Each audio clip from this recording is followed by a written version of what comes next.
Good morning, students. Welcome to Study with Preksha 5483. आज हम आपके लिए लाए हैं कक्षा 8 सामाजिक विज्ञान कार्यपुस्तिका अध्याय 7 यूरोपियन घुसपैठ और उनकी विस्तारवादी नीतियाँ। क्रियाकलाप 1 में क्या आपने कभी रेशम मार्ग के बारे में सुना है?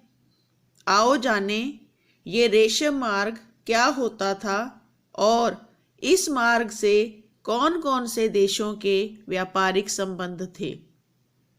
बच्चों, रेशम मार्ग प्राचीन काल और मध्यकाल में व्यापारिक मार्गों का एक समूह था जिसके माध्यम से एशिया, यूरोप व अफ्रीका जुड़े हुए थे।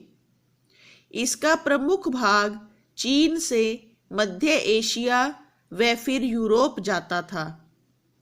इसमें से अधिकतर चीन के बने रेशम का व्यापार होता था, जिस कारण इसे रेशम मार्ग कहा गया।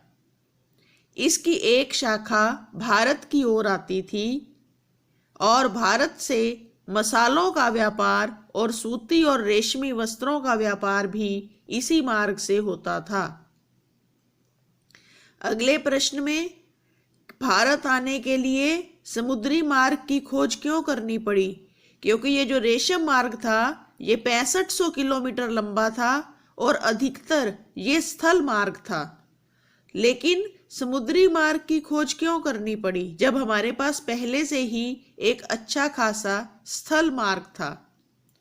तो पुराने समय में भारतीय सामान यूरोप में लाल सागर व भूमध्य सागर के रास्ते जाता था। 15वीं शताब्दी में तुर्कों द्वारा पश्चिमी एशिया, पूर्वी यूरोप व मिस्र पर अधिकार कर लिया गया और इस मार्ग से होने वाले व्यापार में बाधाएं डाली जाने लगी। वे मनमाने कर लगाने लगे और इस व्यापार में अरब व्यापारियों का एकाधिकार था, जिसे समाप्त करने के लिए नए मार्ग की जरूरत थी। एक बात का ध्यान रखिए कि भारत या चाइना से चले व्यापारी यूरोप तक नहीं जाते थे। वे रास्ते में आने वाली बंदरगाहों पर वहां के व्यापारियों तक माल पहुंचाते थे और माल शहर दर शहर नए व्यापारियों के हाथों पहुंचता था। आओ आपस में विचार विमर्श करें कि यूरोप के व्यापारियों एवं भारत आने वाले लोगों को घुसपैठिया क्यों कहा गया?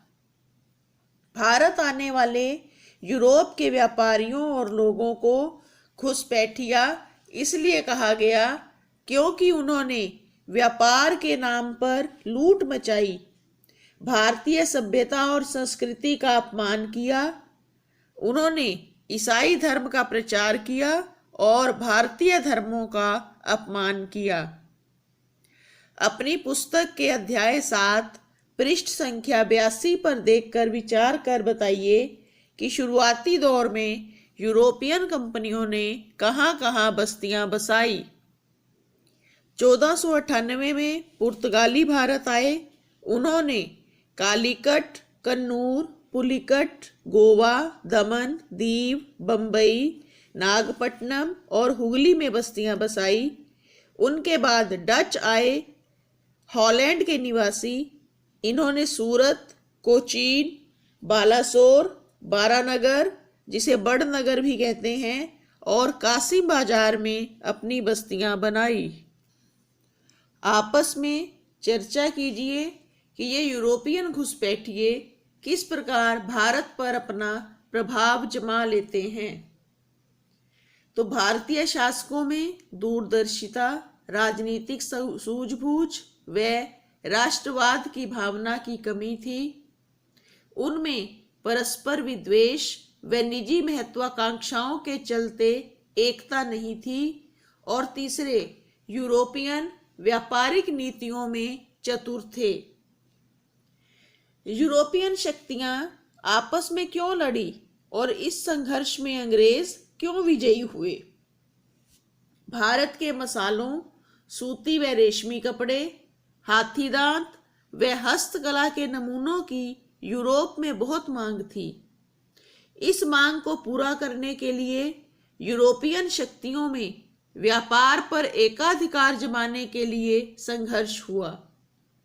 अंग्रेज इस युद्ध में कुशल सेनानायक, उत्तम हथियारों व अपनी कूटनीति के कारण सफल हुए।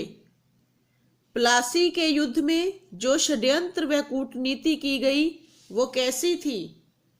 प्लासी का युद्ध बंगाल के नवाब सिराजुद्दौला व ईस्ट इंडिया कंपनी के बीच 1757 ईस्वी में लड़ा गया था। कंपनी ने बंगाल के सेनापति मीर जाफर व राय दुर्लभ को लालच देकर अपनी ओर मिला लिया। इन दोनों ने युद्ध में सिराजुद्दौला को धोखा दिया, अतः वह यह युद्ध हार गया और भारत में ईस्ट इंडिया कंपनी का पांव मजबूत हो गया। कर्नाटक के युद्ध इंग्लैंड व फ्रांस के मध्य यूरोप में होने वाले संघर्ष के परिणाम थे, ऐसा क्यों कहा जाता है? 1746-48 में ऑस्ट्रिया में उत्तराधिकार को लेकर यूरोप में फ्रांस व इंग्लैंड के मध्य युद्ध हो रहा था, अतः भारत में भी कर्नाटक का पहला युद्ध आरंभ हो गया।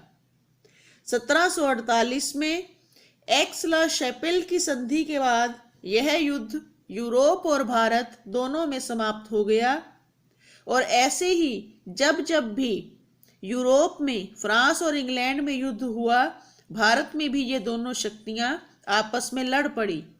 इसीलिए कहा जाता है कि भारत में जब इंग्लैंड और फ्रांस की कंपनियां लड़ती थी तो वो वास्तव में यूरोप में हो रहे युद्ध का विस्तार ही होता था।